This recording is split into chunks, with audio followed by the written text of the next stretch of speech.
So we're in the middle of that shoot, and Roxy is shaking around the thing, and she didn't even know that it was her. It was like hilarious. The shame I'd feel. She was exhausted. Oh, And I told her, I said, if you did a magic mind beforehand, you would make it, because I told both you guys about it. Yeah. What? Because you were gonna have coffee, and I said I got magic mind. Yeah. And I it's was great for the talking to the day. microphone. Come on, you're brand new. I to was this. great for the day. Yeah. We did that. I usually have like 5 to 6 cups of coffee throughout the day. don't Sometimes That's a problem. Yeah. I'm down from 12. I was up because I have like a 3 cup. Well, you don't need cup. to eat one. One of these, you and then good. I had my nighttime coffee to go to sleep. Well, there's no That's all I jitters. There's no jitters, and the need. Hot taste. coffee makes me sleep. Yeah, the taste is better. What do you like about this? Because I I really like this a lot. mean, watch. I'm about to hit Do this, it. and Go I'm for it. done. That's it. Boom. One. That's what he likes. Here we go. Hit it and quit it. It really is. I like to taste it.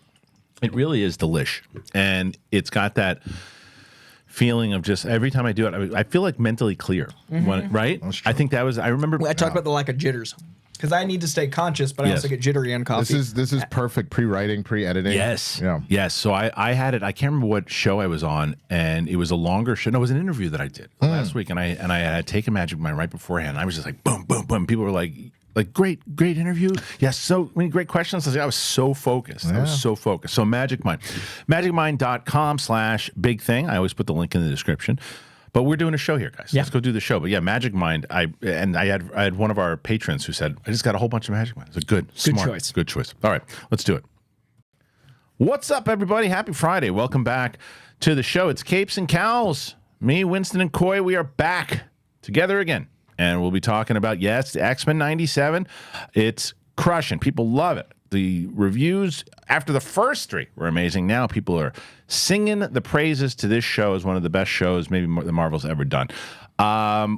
Jonathan Nolan was out talking about Fallout, but he's saying that he would come back to Batman absolutely if given the chance. A lot of Deadpool and Wolverine stuff. There were some reshoots. What does that mean overall? I think that right away we can squash any idea of, it's a problem. The reshoots, no. Reshoots happen all the time. This was one round of reshoots, and it most likely means that they're probably doing more cameos. So we'll talk about that. So that's the majority of stuff. There's only one big comic book movie coming out this summer. We just put our summer movie preview special out with myself, Roxy, and Brett. If you watch that episode, then most likely you know that Roxy was shaking around a thing and didn't realize it was her. And you would also know about the movie of the year that's coming out, Another Man's Wife. All right. So thank you for joining us here today. Apple Podcasts, Spotify, anywhere podcasts are found. Let's do it, man. It's Capes and Cowls. I'm ready.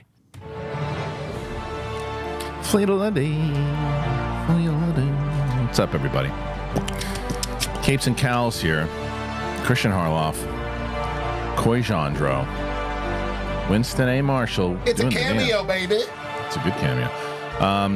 Hello, guys. We haven't been back in the same room in a bit. God damn, we haven't. I know. Has it been, because you were gone 2 weeks, one Yeah. for travel because of the con, and then you were CinemaCon. sick. Yep. Then were last gone. week I had a gig, so I Yeah. was gone, and so now we're Band's back I think together. it's about a month. Yeah, so Yeah. we only got a month left of this last ride, baby, before we gotta go. But but it's well- a 5-week.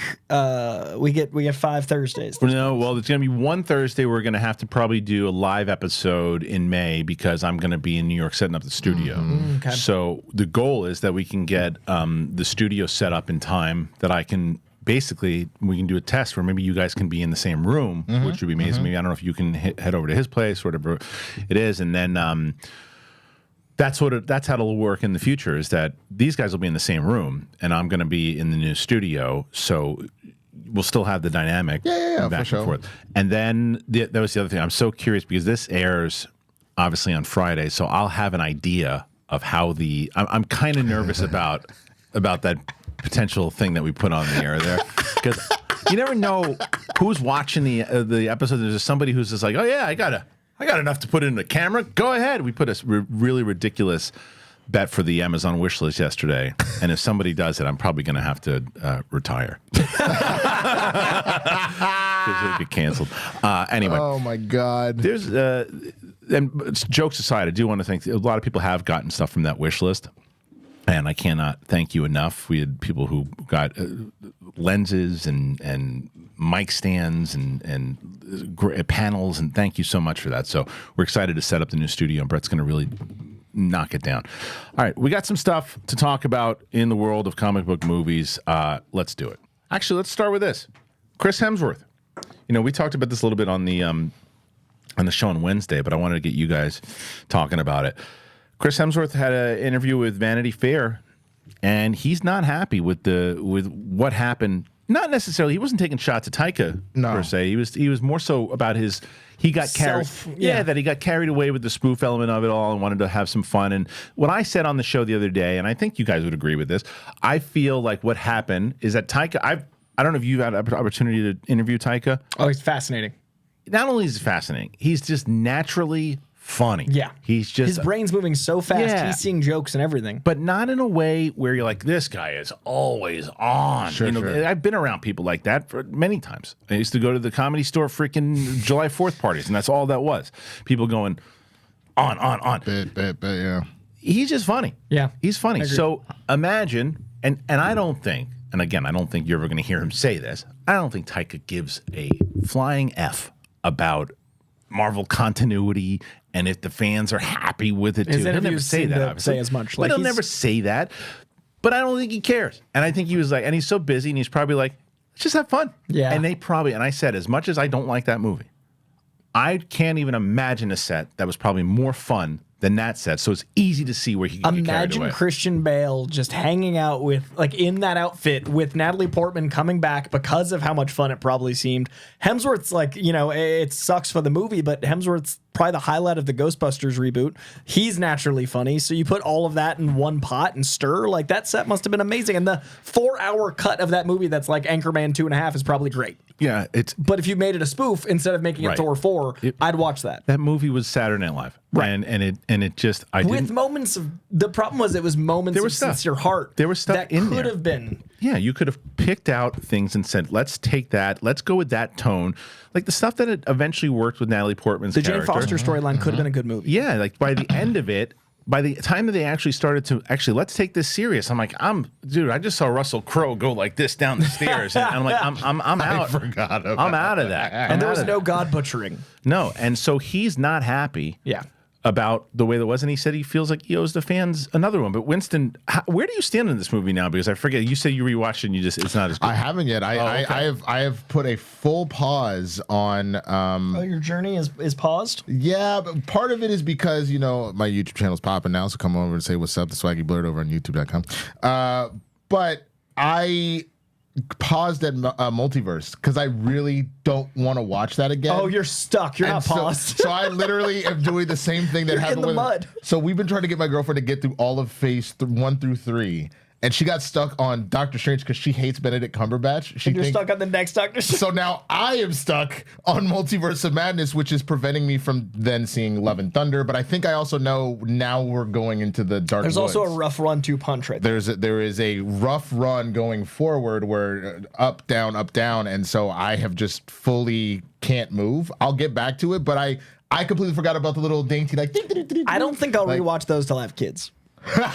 God, how many times have you seen them? I think I saw Thor 3 times. I saw Multiverse 3 times. I saw Ant-Man twice. So that's the whole thing. I have seen Multiverse twice, and I've seen Thor once. Okay. And I have not revisited it. I feel pretty full. You know, I feel pretty good. So maybe like 8 years, you know, down the line. And I guess that's, again, the thing that's weird. I used to go back to phases 1 through 3 movies pretty regularly if I just want something. It was approachable. Well, it was both that, but like it was a consistent, like I will go back and rewatch Christmas Vacation every time because even though I know all the lines around Christmas time, I'm like, I know this is going to make me happy for these various reasons. Right.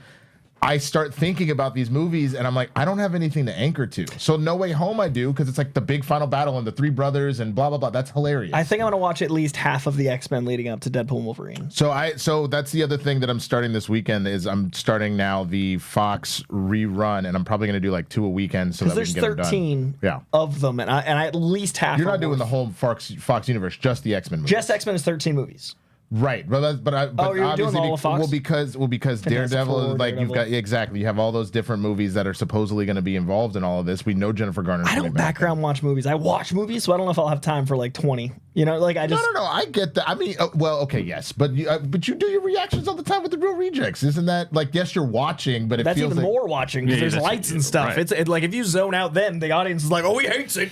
Like if your eyes drift left, Or he for hasn't more said than a second, anything. yeah, Well, this man hasn't but spoken 17 seconds. I actually think there might be some merit to not saying anything because of what Brett did with Inside Out. Not Inside Out, Elemental. Do you remember this? God, about that. So Brett did a reaction to the what's it called, Elemental trailer. Okay, And we made shorts out of it. I'm nervous. And so there's a clip that I put out. You can see it's on my channel and on my Instagram feed and on him because I tagged him on it. And he literally goes like this throughout. He's like, "Huh, 1.3 million views. 1.3. I'm gonna try the Brett method. I gotta try. Maybe there's 1.3 science. million. We put out a video that I feel that, you know, whether it was, you know, the reaction to you on the G.I. Joe, which I think was hilarious. Big reaction. I was talking engaged. About it. Barely even 1,000 views on it. I was should like, have HUD. It was like, huh. That's the power of the flirt and flouse, man. There's some sweet Bro, sauce. well, you know what I just realized the other day? Brett feels like the like long lost twin of I was gonna say of Zach Galifianakis. Yeah, he gets that too. He reminds me of the thing in Inside Out, that creature with the long nose, like the creature that dies. Bing Bong? Yeah, he's Bing Bong to me. To me, Brett is Bing Bong. He's just this I don't know how you got there. energy. I don't know how you got there either. Winston and I were in the same neighborhood. Like, Dad, probably. I'm like, no, Bing Bong, dude. We were in the same neighborhood. He's a mythical childhood creature. I'm like, let's go to IMDb. Is it Robin Williams is usually related to Zach Galifianakis? Is related to Bing Bong? Bing Bong. That's right. That's how Bing Bong. Guys, if you do enough drugs, everyone's Bing Bong. Yo, Kristian, it's almost like he gave us an address. Hey, y'all, come meet me at this street. I don't know where the fuck we are. I know. Sorry, I can't swear on here. The editing. He's been back one. Oh, there Anyway, it was. all right. So let's talk about Hard F. yes, no, from you guys overall with what the comments of Chris Hemsworth. You know, do you think that he owes us another one? I don't think. I think saying that anybody owes anybody anything is silly. I think that for him to say it, it shows a lot about his character, actually. I think if someone else said it, I'd be insulted for him. I think him saying it shows humility. Right. If someone else was like, he owes us another movie, but the fact that he said it's like it shows you the type of guy that he is, right? But he really listened, because there are a lot of people that would go like, and that's again nothing against Taika. If you ask Taika, you know, fans didn't really love that one. He's like, oh, I felt bad about it. He's like, I don't care. He doesn't care. Yeah. He doesn't care. But Chris Hemsworth does, because he's so attached to this character. I think he's going to do another one. I think that I would love to see a more, like, even like a real serious Thor. I want Norse mythology, man. Yeah. I mean, it's never going to happen, but my dream, if they packed money into a truck and backed into his house. The Northman. I want Robert Eggers. Yeah. I think Robert Eggers is the dream. So someone like that, since he'll never touch it. He'll never do it. That's what I'd want. That would be great. Anyway. Go ahead, throw your comments in there. Tell us what you think about it. Let's move on to the next subject. Deadpool and Wolverine reshoots. Now, they've added more cameos. X-Men reboot seeking a person of color to direct, is this new report from Comic Book Movie. Another couple of X-related rumors here, and it seems that the reshoots that are currently underway for Deadpool and Wolverine may be to add even more cameos to the movie. Mark Cassidy. Under recent reports, reshoots for Deadpool and Wolverine are underway and could continue until the end of the month. Additional photography is pretty much the norm for any major studio blockbuster, but some fans still tend to assume the worst. While it is true that reshoots can often alter significant plot points, character arcs, more often than not, it's something much more trivial. According to Daniel Rickman, the Deadpool and Wolverine shoots are mostly to add even more cameos. Marvel Studios and director Sean Levy are pleased with the movie, and they aren't going to fix anything. There's been some concern that the Merc with the Mouse MCU debut is already shaping up to be too much of a cameo fest, so we're not sure how well this update will sit with fans. Although we have heard that most of the surprise appearances will happen during the same sequence, which might turn out to be a parody of superhero movies that tend to cram as many characters in as possible.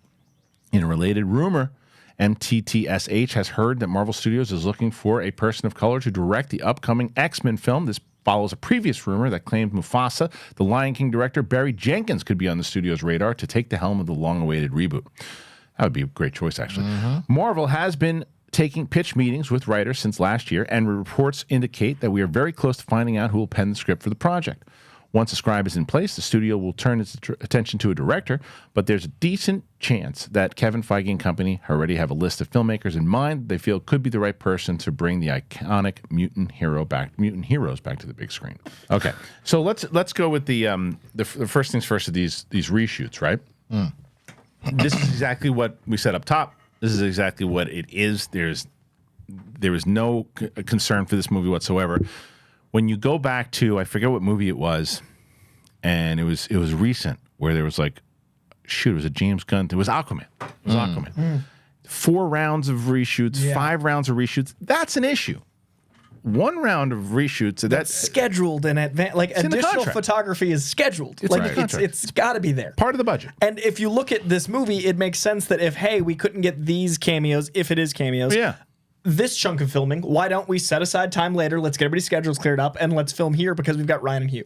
It seems logical. 100%. It's one of those things like, hey, I just talked to so-and-so. We didn't get them during that time period, but they're available. But they're free in May. Okay, let's shoot in May. That'd be great. Like can we actually fit it into that scene and will it make sense? Yeah. All right, great. Let's shoot it. But I was going to ask you, Winston, with that, what were you going to say? Do you think this could almost be like, because they said it's rumored that it may be like one sequence. It's almost like what that Civil War scene was when you had both, the Avengers basically fighting each other. And it could be something like that. I actually see it probably being more along the lines of First Class when you're going to recruit the mutants, or more importantly, the end of Deadpool 2 where he gets the ability to body slide through time. And so he then starts going and righting all the wrongs, because that's essentially what it sounds like this movie is taking that little post-credit sequence and then officially employing Deadpool with the TVA to go prune these mistakes, more or less. So I can totally see it's a sequence already where you shot with Jennifer Gardner and you shot with, maybe Jessica Alba or whoever he's going to visit. And they go, right, we couldn't get Chris Evans previously, so he's available now. Let's go prune him as whatever character you want. So imagine if it's like, okay, so it's during the strike, it's during these things, they can't get these certain cameos, and they have it in the budget that they're going to have another reshoot day. They just don't know when it is. The reshoots were in April. So they know at some point they're leading up to April. So Ryan Reynolds calls up Sean Levy and goes, dude, last night I had drinks with Chris Evans and we talked about it for a little bit. He said he's in. So we had figured out if we can fit him in for this place, it's a little bit that he and I were talking about last night. We could fit it in there for the reshoots thing. Can we do it? Yeah, let's do it. Call up his agent. Chris said he wants to do it. Chris, they said you wanted to do this. I want to do it. That's how it happens. It's like that. It's that simple. Because that's the kind of pull also that Ryan Reynolds has. Right. And that at this point, the trailer's goodwill has. I think there's also a potential that, hey, we're a little worried. We've heard about this. Look at how many actors were leaving Marvel projects 6 months ago. Great point. And I think that 6 months ago, people leaving Marvel projects caused a domino effect of other people to not sign on that they were going to. There was this just bad taste in the air. And now, oh, wait, the #1 trailer of all time. Oh, wait, a follow-up trailer is really good. Hey, we've got this additional photography. You guys want to do a cameo? I think it's also a really good opportunity for Marvel to leverage the good word of mouth instead of having to do damage control for the bad. Yeah, I agree. And I think that this is something that's going to play very well. And because of what you just said there, I think because there's so much hype on this movie, people want to be involved. That's what it is. It's the same way that I know a lot of people aren't as big of SNL fans as they were in the past. Episode. But it's literally a situation where you're like, yo, Coy's doing SNL. Hey, do you want to get the Capes and Cowls guy? We came up with a sketch about Capes and Cowls. You want to would Kristian and Winston do it? Yeah, of course. We got some time. That's what this feels like. Yeah, is that this is what's happening, guys? It's killing. Yeah. I'm in. It's literally, can we just, and that's it, and that feels fine to me. And it would make sense if it's in that sequence, and it's not like if the whole movie is a cameo fest, then that can be an issue. It could still work, but it could be an issue. And I understand the concerns, like, oh, is this movie just going to be like, oh, this is cool, look at that person? I don't think it is. I think it's a bit. I think it's a bit. I think it's a bit. It might be like a nice 10-minute bit, but think about how much you can cram into 10 minutes. Think about the volume of cameos you could do in 5. Well, that's why I brought up the Civil War scene, because that Civil War scene, they promoted the movie on that scene, right? And you didn't know Spider-Man was in it. They edited Spider-Man out of the trailers. And it's a 10, 15-minute sequence, right? It's the sequence everyone talks about, and you're like, oh my God, when is... But it's not the whole movie. It's Look at Deadpool 2. One of the best cameos ever is the X-Men behind Deadpool. Right. Remember, he like opens that door, and then Beast is like closing the door. That's what 20 seconds. Yeah. Think about what they did in 20 seconds. So that might not be, to scale, but imagine that times 20. We're going to have 40 cameos. This would be great. And I think that'll be fun. The Anchorman fight sequences. Yes. Like you literally Kanye West is in that. Kanye, Will Smith in the second one. Like you just, at the very end, it's like, all right, here's now the big fight sequence. And clearly it's Adam McKay turning the camera and they're no longer there. And it's a new cameo. Like it's literally that. Bring that on. It could be one. It's exactly what it is. This is. I have no inside information on this, but I am so confident that this is like, hey, we got so and so to do this. We holy moly, we got Hugo Weaving said he was going to come back to do Red Skull. He said he was going to do it. Yeah, he said he would do it. He said he loved the trailer and he wants to do it. It's like, do we have any more budget for the reshoot? Yeah, we have something scheduled. He said he'll do it for $5 at a sandwich. But it's like, can we fit it into where it makes sense? I think it's the same conversation where they're not just going to throw things in there if it makes sense to the actual story and what they're doing. So I think most people get this. I think so too. And fun fact, the Deadpool marriage issue is the single most characters in the history of a Marvel comic cover. So I think it'd be kind of funny if Deadpool gets the most cameos in a movie that mirrors his comic thing. Yeah. So when Deadpool got married, they literally this author Scott Koblish, the artist, drew as so many characters as he could that it was a double wraparound page and characters are like 2 inches tall, but it's the most attendees of a wedding. Yeah. And if they have that as a cameo, that'd be amazing. Totally amazing. Okay, before we move on. Oh no, wait. I'm gonna do that one. All right, now let's also stick with now X-Men. So the rumors of who they want. I think that this is the same type of situation for me, and that where it's like, if it goes down to this whole point of like, I think they should have a list, and I think whether it's whoever they have on that list, and look, Barry Jenkins, I would rather him do X-Men than whatever this movie is that's coming out. This Mufasa? It looks so generic. It looks to me like a direct to DVD movie. It reminds me of the direct to DVD sequels of the 2000s. Yes, that's what I meant. And so it really does. And he is awesome. And I'd like to have him have a list and say, look, to me, if you're Kevin Feige, my top choices right now, Barry Jenkins, Ryan Coogler, Ava DuVernay, and go through it. But just saying, but no one else has a shot. That to me isn't conducive. I would venture a guess. I would truly venture a guess, and they've already been thinking about it, but I definitely think after what's been going on with 97, I think it is correct to do your absolute due diligence to get a person of color or a marginalized person to helm X-Men. Especially for X-Men, for what it is, of course. Exactly what it is. And you see how well Bo DeMeo has done with 97, how important that is to have that perspective. Now, does that mean that there isn't a straight white man that could? Of course there is. There are great directors and great writers throughout that could make it happen, but I think that this is just a very smart fit in the way in my opinion, no white director would have nailed Black Panther the way that Ryan would. I agree. I think there's a similar thing just from that perspective. It doesn't mean there's someone that couldn't do it. It's just the higher likely. Very well said, because that's exactly right. It's one of these things of like, here's our list. I'm going to tell you that I think these people are probably going to nail what we do, and it makes more sense. And I'm not saying that they did say this, but it's definitive, that's it. Because that's what the scooper said. Because in the same way that I bring up the Pedro Pascal thing, right? Where it's like, if Pedro Pascal had the best audition, and it's Pedro Pascal, he's incredible. If he had the best audition, they said, out of everybody we saw, Pedro nailed Reed, as opposed to no, the cast is too white. We can't do that. We have to have a person of color. It's about how you got to that decision. It's about how you got to the decision. What you said is so on the money, where it makes sense, to me that, yeah, of course. But have your list, have your top choices. No, say, look, everybody's come in, I'll be honest, I'm probably leaning way more this way, but everybody should get a shot with their takes. I would put it to you this. If you take it outside the world of movies and you think about dating, I think it is totally fine for people to have, like, what's your type? Oh, I like someone that's a little taller. I like somebody that I like redheads. I like whatever. But if you fully close yourself off to everything else and I'm only this, that's a problem. Right. So I think if you go in leading with, this is what I am aiming for because of X, Y, and Z, totally fine. If you go fully, nope, this and nothing else, kiss my ass, that is where you're getting into an issue. So again, I don't think that's a bad place to start.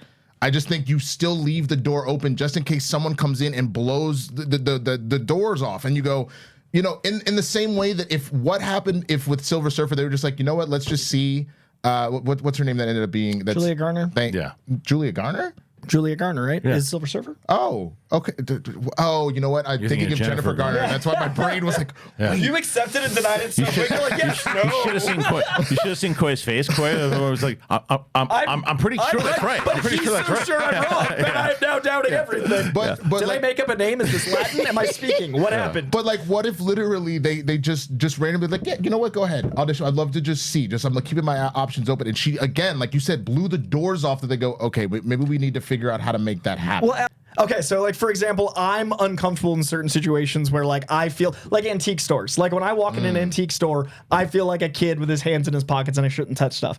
But I know that's just me, dude, like being a white guy. I know that some people feel uncomfortable everywhere because the world has made them feel you don't belong here, you don't belong there. And so I think the movie should be helmed by someone that's lived day to day in a way that feels like I'm being judged and looked at, and that's awful, and this is not a fair place to be. Like the X-Men versus me, I'm only like that in like antique stores. So I think there's some properties when they say like we really want only this type of person, that's not fair to the property. This is the opposite to me. This is, I want the bones of this to be coming from a place of like I live day to day being told maybe not like because you're you, and I think that's the X-Men. So I want an altruistic version of that like defense mechanism, and I think that's a fair way to look at it from the bones up.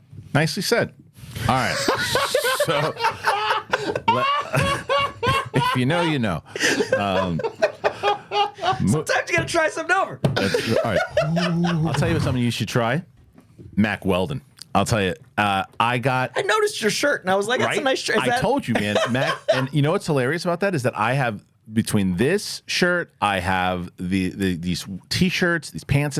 Every time I wear Mac Weldon, and I am not BSing you guys, I'm still going to show you the thing in a second here too. Every time someone says, nice shirt. That's great. I walked in and my wife goes, honey, nice cut of shirt. And I go, and I'm like, yeah. The wife noticed the shirt. Mac Weldon is one of my favorite companies that we have ever had on this show, ever. And I'm telling you guys that when I show you this thing, get yourself this stuff. It is worth it. You will love it. I want them to come back also, and I really want them to come back, and I want you guys to benefit from them. And I've already told you, I've screamed it to the heavens about how much I love Magic Spoon. Magic Spoon has made me lose a lot of weight, and I love it. It's a good treat. I gave you guys both Magic Spoon. Great.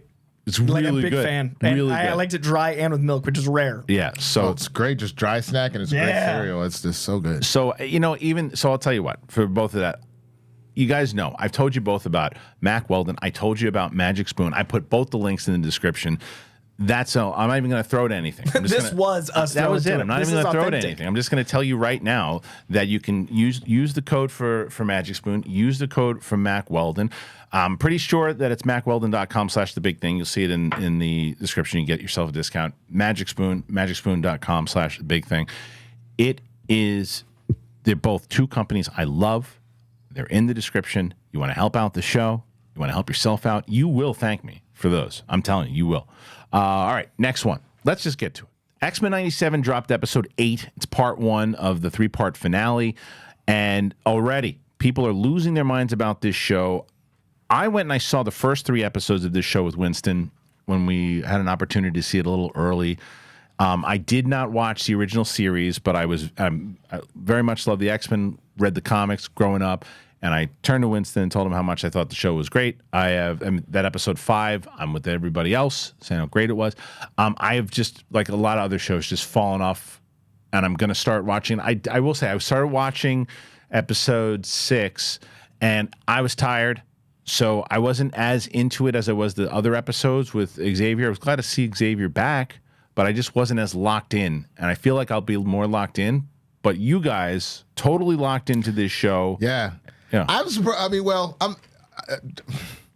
episode 6 specifically, I think the thing that was so interesting to me, and different people are going to resonate it with it differently, and then we'll talk about 8, is that was a very interesting episode about, are you going to kind of abandon your identity to go live a different story? And like this idea of what are you owed to your people, to your family, to your heritage, and what is it I'm just going to live my life, because both Storm and Professor X are fighting with that the whole entire time. And it's shown with Xavier with Deathbird saying all stuff. So like, then we got to live from his Milky Way ghetto. I was like, yo, wait a minute, you can't say that. So like, I really enjoy that episode because of that idea of what it's like to feel like maybe you're leaving your home, your people behind, and how much you do that. But like now with 8, as we're getting into the finale, you're seeing a whole different side of this. Like the only minor, I won't get fully into spoilers because we don't want to talk about it. To me, the get out moment of Trish and Beast. Yeah. And this idea where he's like, I don't know if and then he lets it back in. And then he was like, Wolverine being like, I got to talk to Hank about his choice in women. I was like, yep, there it is. You fully did a get out. I love it. Like, so. It's really impressive that it's able to do references like that in subtle and overt ways. Like there's a lot of Man of Steel references because the character archetype works for that, like feeling like an outsider and those things. But what I'm really impressed by is that it's able to do all of that and then able to have action that would only work in a comic or in animation. Yeah. There's some action in this episode that is so comic-y, and so, the tornado dude. I wasn't even thinking about that. I was thinking about thinking about being dragged through Nightcrawler's dimension. That was amazing. There are moments that we've never seen in any medium, because in a comic book you wouldn't really be able to show the transition through the panels. You could do like a 1, 2, 3, 4, whatever, and in a movie it can be distorted. But I really feel like the strength of animation is so shining in this episode. The choreography and the fights, the dynamic and the dialogue, the way it's able to be so rapidly paced. Like this would be a 50 to 60-minute live action thing in 32 minutes, and it doesn't feel rushed. And it's also doing the episode's called Tolerance is Extinction, part 1 of 3. It's combining 2 iconic X-Men arcs from the comics, 2 giant year-long arcs. One, E is for Extinction, is a 3-issue that expands into a 12 from Grant Morrison and Frank Whiteley, and the other is Operation Zero Tolerance from like 96 from Scott Lobdell and a bunch of artists. That was across 5 different titles that spanned a year. So we're talking dense, very long, multiple issues, and this show is like, we're gonna do it in 3, and I was so worried once I realized that's what they were doing. And then they're crushing by getting the best elements of it, like Civil War did. But I was gonna say, the one thing to remember, it's not even necessarily over 3, because since that has been the backbone of what the season is, you've been using other stories like the Goblin Queen and stuff like that to kind of plant other storylines to pull you. But obviously this has been the through line all the way through, is that finding a way to connect these dots and make them make sense. Right. Which is also why there's been a lot of complaints within like the Black nerd community about Roberto not being as dark-skinned, since his origin in the comics is about like a hate crime happening to him for being black and his powers manifest. So there's been a lot of people complaining that they have like rewritten that to be more of a kind of like coming out story with his parents, of like kind of being in the closet in that way.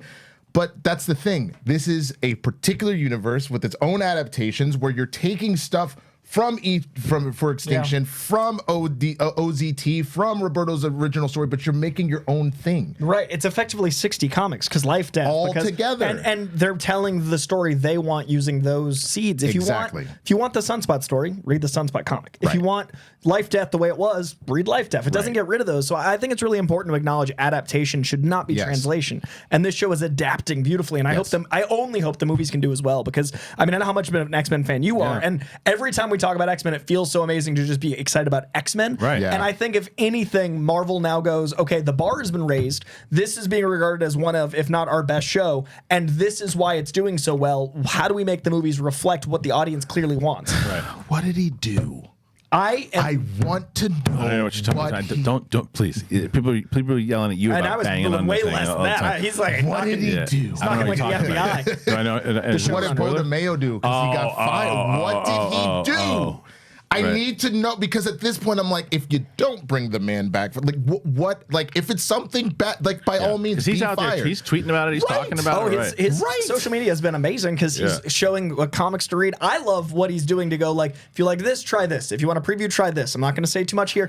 I hope if it wasn't awful, he can come back. I just don't want to speak on it until I know, because that's not right to do. Right. Like if someone got hurt, I don't want to be like, he should come back because I love the show. No, absolutely. But his work is incredible, and I want to acknowledge that the person and their work are different things. I will see every Mel Gibson movie, but I will sneak into every one. Like, that's a separate thing. Well, it's literally. I think back to Lovecraft Country. There was never really a reason why it was not renewed for a second season. It was just like we're done. And then it's like, wait, cast, why? What happened to them? Why is this? I just want to know. And if I know, and again, and if it's something that's like, hey, I'll be like, oh, okay, cool. Thank you for telling me. I'll get off it. But like without knowing that, I'm just like, what is happening? Right. Yeah, it feels crazy considering how good the show is to not know, but it's also probably an ongoing thing that It had to be something huge, especially if they were like, look, if this comes to light and we kept you around 3 days before the premiere. 3 days before, Because the optics were awful. That's why I see people tweeting out like,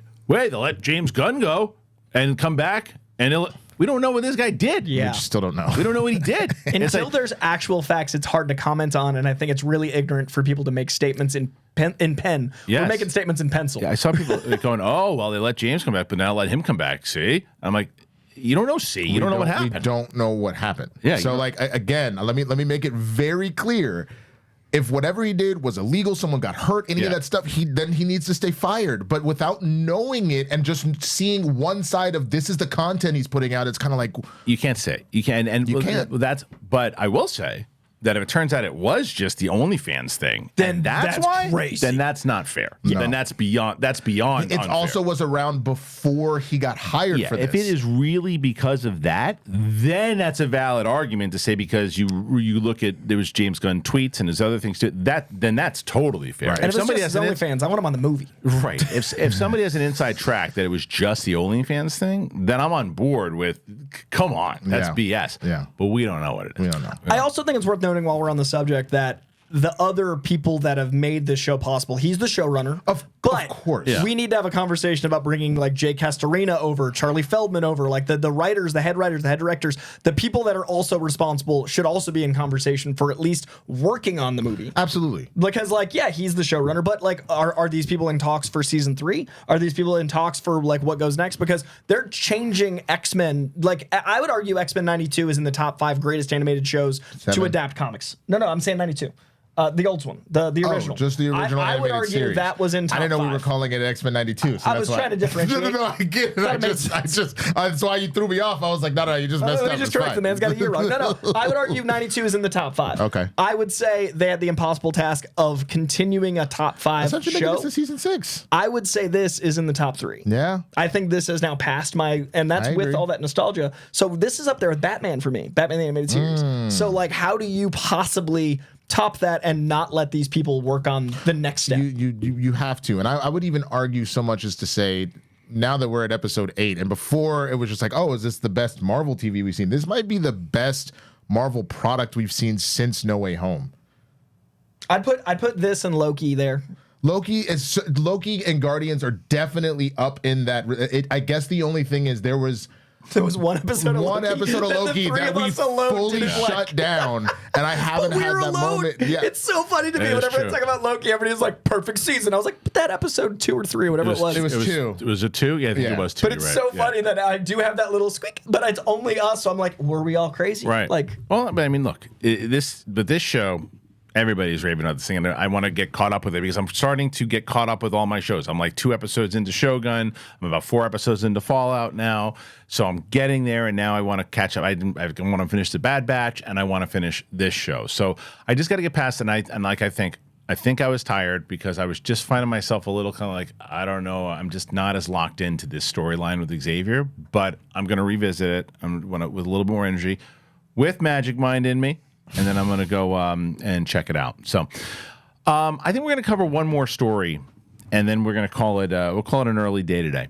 So let me tell you real quick about PXG and our friends over at AG1. Golfers, you know that PXG is on a mission to create the most high-quality, high-performance golf clubs in the game. Well, they're bringing the same passion for excellence to their new line of apparel, and I gotta say, they nailed it. I told Riley about this. Riley lost his mind. Riley was in the depths of having a new baby, but he was able to get some golfing in. I don't know how he did it, but he did it. And he loved it. He told me all about it. It was made with premium materials and technology designed for peak performance. These confidence-inspiring looks invite all-day play, taking you seamlessly from the course to the office to a night in the town. From golf trips to romantic getaways, these dynamic pieces add versatility and standout style to every event. PXG apparel has something for everyone. Pants, polos, sweaters, hats, quarter zips, joggers, jackets, skirts, everything that you want. I got this hat and this shirt, man. This shirt is slick. Love that shirt. It's my color too. I like that. So they're really comfortable. You guys know I like my hats. I like my black hats, and I like this hat. It's very comfortable, and I dig it. You'll see me wearing it a lot. It's great because they're designed for the course. They block out the sun. This shirt is really comfortable and perfect for the course. You can even wear it out. I will have meetings with this. I'll go to breakfast with this. Elevate your style game on and off the course with the PXG Spring Summer 2024 collection. You got to go to pxg.com/thebigthing. Again, pxg.com/thebigthing. We got to use that code, thebigthing. Get 10% off of all apparel. My golfing friends are losing their minds over this stuff. They're already using the code. You will too. So one more time, 10% off. Go to pxg.com/thebigthing and use that code, thebigthing. All right, guys, let's talk about AG1. You guys know I love AG1. If you've been listening to my show, you've heard me talk about them, and I've been drinking them for about 2 years now, and I love it. Never been a vitamins guy. I've told you that. I take it all one shot, AG1. I put it in a water bottle. I shake it up. I'm good to go. I recommend AG1 to my friends. I recommend AG1 to my family. Everybody. AG1 is a team of doctors and scientists. It is tested for 950 contaminants and NSF certified for sport. It is formulated based on the latest science and maintains high quality standards. You guys know they've been with us for a while because you guys know too. You've all been checking them out, and everybody who's been signing up to AG1 says the same thing. It's changed your energy. It's changed how you approach things in the day. You're smiling more. You're running around the place, and you're sleeping better. I know. AG1 is the supplement that I trust to provide the support my body needs daily, and that's why they've been a partner for so long. If you want to take ownership of your health, it starts with AG1. Try AG1 and you get a free 1-year supply of vitamin D3, K2, and 5 free AG1 travel packs with your first purchase. Go to drinkag1.com/bigthing. drinkag1.com/bigthing. Check it out. All right, thank you, our friends over at PXG and AG1. A little bit of a shorter show today, but I want to do this. Hold on. Thunderbolts. Olga Kurylenko was talking about the mysterious asterisk. She said they've changed a few things. What's that mean? Thunderbolt star Olga Kurylenko has addressed the mysterious asterisk that was added to the movie's title, and the Black Widow actress chose her words carefully. Mark Cassidy. Back in March, Florence Pugh announced that cameras were officially rolling on Thunderbolts by sharing a video from the set to her Instagram page. The brief clip highlighted Pugh's updated outfit, a first look at Elena Belova taking aim on one of the monitors, and the movie's official logo on the back of a chair, which appeared to reveal the addition of an asterisk to the title. Marvel Studios later shared the video confirming that the supervillain, anti-hero, movie will now be officially known as The Thunderbolts. What's that mean? There are several theories, the most popular of which speculates that The Thunderbolts is actually going to be a Dark Avengers movie. Kevin Feige did address the title change during CinemaCon last month, but said we'd have to wait until the film was in theaters to find out what it means. Olga, who will reprise her Black Widow role as Taskmaster, was asked about the asterisk during an interview with Screen Rant, and while she chose her words carefully, the actress did confirm the project has undergone some changes since it was first announced. Well, they changed a couple of things. That's all I can say.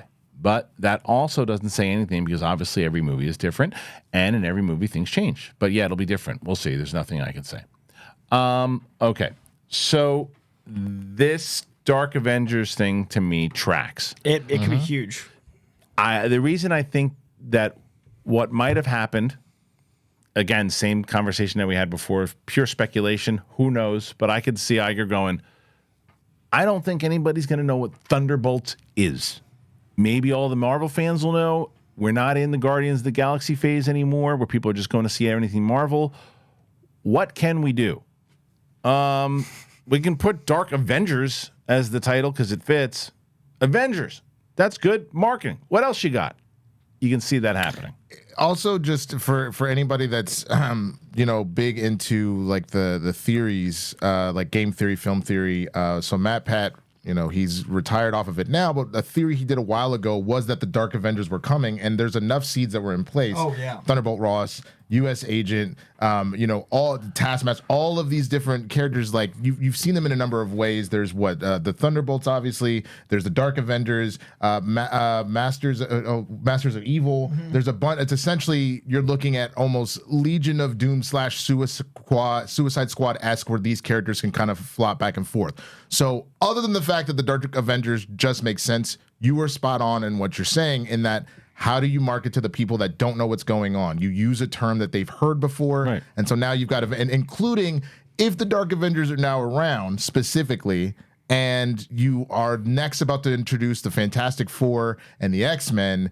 And so now all of a sudden, do the X-Men fight the Dark Avengers? Mm-hmm. Do the Fantastic Four team up with what we're assuming the Young Avengers is eventually coming? You're now able to throw these marketing, they're brands now. More so than just Marvel and MCU, the term Avengers is a brand that you can now use to leverage some things. And they need a big W right now. And we talked about it like a few times now between, Deadpool, Captain America, those are both very marketed names. Like those two, that 1-2 punch from July to February, those we think will at least have the comfort of being recognizable. But we were all saying, okay, next year after that is suddenly Thunderbolts and a little bit of a gap, and then Blade and Fantastic Four. The only one we were all worried about was Thunderbolts. And I think now making it a Dark Avengers movie means, hey, let's just make $1 billion at the box office. Like, let's make our year comfortable. Let's not worry about this little stopgap. Right. Let's make it Dark Avengers. I don't know what I said. No. I just realized why they moved to the Dark Avengers. Because of that Montgomery boat brawl, they were calling that the Dark Avengers that came to save that security guard. They were like, yeah, that's marketable as hell. Go get them Dark Avengers. So good. Also, though, remember that line that came out that we were both really concerned about? Like, on air, you read that thing where it was like, and the team name is because of her soccer team or something, and I was like, oh, no. Right. And I was genuinely concerned. What a great way to have a mislead that's so ridiculous. Well, so ridiculous. And now it could be intentionally jestfully ridiculous. Just to do that. Yeah, it makes sense. I mean, this, because of the marketing side of it, it's like that is going to bring in the casual viewer that will get and almost trick people in a good way to say like, oh, there's a new Avengers movie coming out? It's like, well, yes and no. Ish. Yes and no. This is Marvel's new thing where the new team, Florence Pugh's in it. You know her, right? Oh, yeah. And then so-and-so's in it. Oh, okay. And there's a lot of dark mirrors to characters. Right. It's not a lie. Right. It is a darker Black Widow, a darker Captain America, a darker Hulk. Right. And so that is how they can sell it by using the name. I think it's a very smart choice. They ought to find a way to bring Sylvie into it, to be honest with you. I think that like you need your counter to Thor. Mm-hmm. I think if you bring in I think Sylvie would be good because obviously Loki's the master of stories in the life tree. Chilling there, yeah. So I think that would be a cool way because if you're trying to also mirror 1-to-1 to your original team, I think that would be a smart way to do it. Yeah. Well, it also makes sense because the team is so like super soldier heavy. Mm-hmm. It would make sense that a government entity that wants their own Avengers would just have a bunch of super soldiers. Mm-hmm. So I think it's a good marketing idea in our world and in canon for the movie. Mm-hmm. Okay, final story here. Okay, Jonathan Nolan said that he will absolutely return to Batman franchise if the opportunity arises. Dark Knight trilogy writer Jonathan Nolan has expressed interest in returning to the franchise should the opportunity present itself, even though his brother Christopher Nolan isn't keen.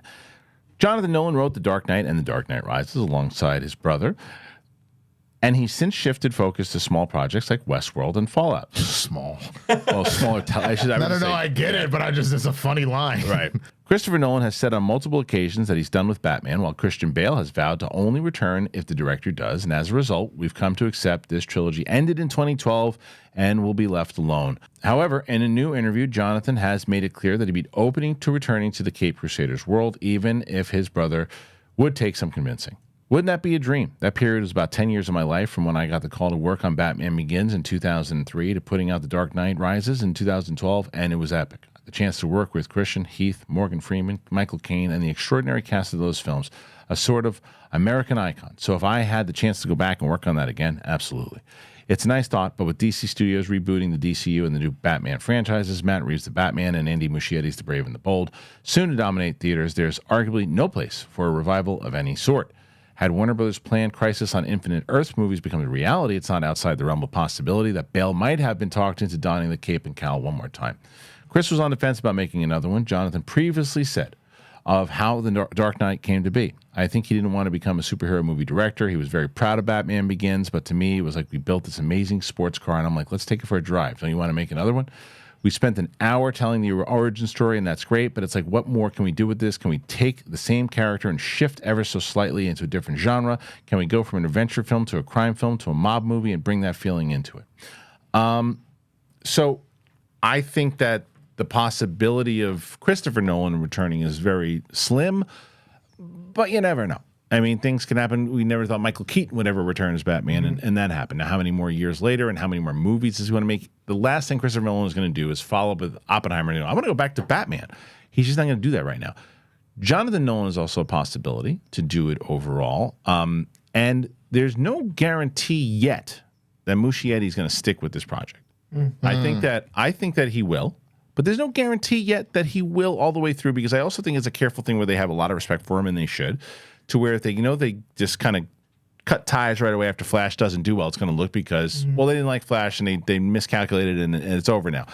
Scheduling conflicts, all those types of things possible to happen. And Jonathan Nolan could say, hey, I got a good take on this. And I don't know who's writing Muschietti's version of this thing too. So there's always a possibility. I think we don't remember how good the writing was in those movies. Yeah. I think we talk about, rightfully, we talk about Nolan, we talk about Heath, we talk about Bale, I talk about Aaron Eckhart, but the writing is the reason those movies are so iconic. Some of the lines of dialogue it's some of the most quoted movies ever. Like the I Believe in Harvey Dent campaign was genius. Right. I think that the lines of dialogue that make Batman who he is in a short way, a lot of them come from Nolan, and from that trilogy. So we quote the movies and stuff plenty. Sorry, you're right. Jonathan Nolan. And I think he doesn't get enough credit because writers aren't faced, they're not seen. So I think he'd be a great choice for a take on Batman. My concern would be if they're doing a Matt Reeves Batman to keep it like a detective and dark, I think they should go as far from that as possible with the in-universe DCU Batman and have it be someone who's more comfortable around superheroes, and that narrative makes more sense, and obviously also a parent because Damian Wayne, and that doesn't seem to be Jonathan Nolan's take on Batman. I would argue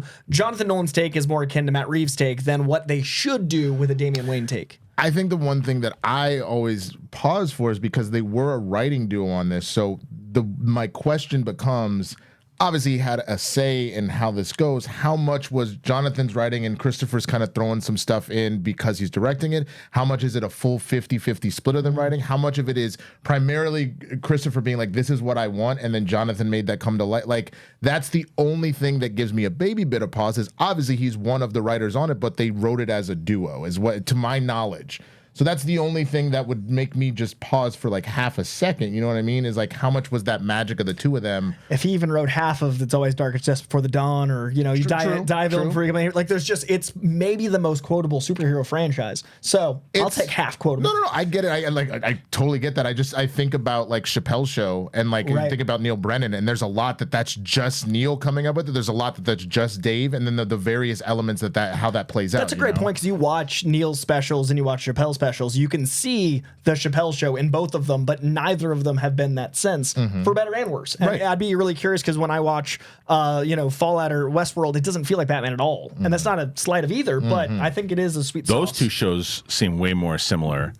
Together, and they're both Jonathan Nolan style, right? Because that shows you the difference of the collaboration with him and his brother, right? Yeah. So that's why I think there might be wiggle room if you put Jonathan Nolan with somebody else outside of his brother. Because he clearly collaborates well. Right. But the question is, he didn't necessarily say one way or another in that article if he's up for teaming up with someone other than Chris. It just talked about his experience from the past with Chris. So is that something that he would like? Because everything in that article was talking about reflecting on that stuff and going, look, if we could do another one, that would be great. Yeah. The world of Batman with them is one thing. The question is the world of Batman overall? Right. Because I'll even go so far as to say, here's the sports analogy for the day is, again, as far as duos go, Brady with Gronk was completely different than Brady with anybody else. You might put him with, like, say, the receivers down in Tampa Bay, but until Gronk got there, he was having a problem, like, making stuff pop off. So it's the same thing. Is Jonathan able to find that magic with someone else that he needs to win? or will he still be good, but it's not going to hit that bar? Yeah, I Drive Away Dolls I wanted to love, but without both Coens together, I didn't feel like it was Coen brothers. So that's a fair point. All right. So what do you guys think? Christopher Nolan, is he going to return? Jonathan Nolan, will he return without Christopher Nolan? Put your comments in there. Tell me what you think. Any of these stories that we talked about here today, we want to get your thoughts on it. I want to thank our crew here today, both Winston and Coy. Starting with Winston, where can they find you? You can find me at the Swaggy Blurred on all platforms. Definitely come on over to my YouTube channel, man. I've been putting out content pretty much daily, which has been a lot of fun, and we're building it out right now, pushing to 3,000, and then keep the ball rolling. So come, if you haven't subscribed, do that. Come leave a comment, all that good stuff. You can find me. I'm mainly focused on my YouTube right now. Likewise, I'm doing a weekly comic book show. I read about 40 to 50 comics a week, so you don't have to. And I give you the top 9 of those 40 to 50 comics a week, and I do a preview of the comics coming out the following week. So a review, a preview, and comic book centric news, talking about trades, talking about news in the actual print. And it's at Coy Jandra over on YouTube. And I should be crossing 24K in the next week. I want to hit 25K in May. So join me over there. I appreciate you. No wonder you used to do 12 cups of coffee. Dude, I got to, because I'm doing all these channels. I'm doing my channel. I'm popping over everywhere. I got a podcast. Yeah, but now he doesn't need to because he's got Magic Mind. So thank you to all of our sponsors here today. As I said, and for people who are supporting the channel, thank you. And if you are able to, please get yourself something from one of our wonderful sponsors. It does keep the show going. I know you hear me say it all the time. It keeps the show going. So thank you to all of you, Apple Podcasts, Spotify. We will see you on Monday, everybody. Enjoy. Bye-bye.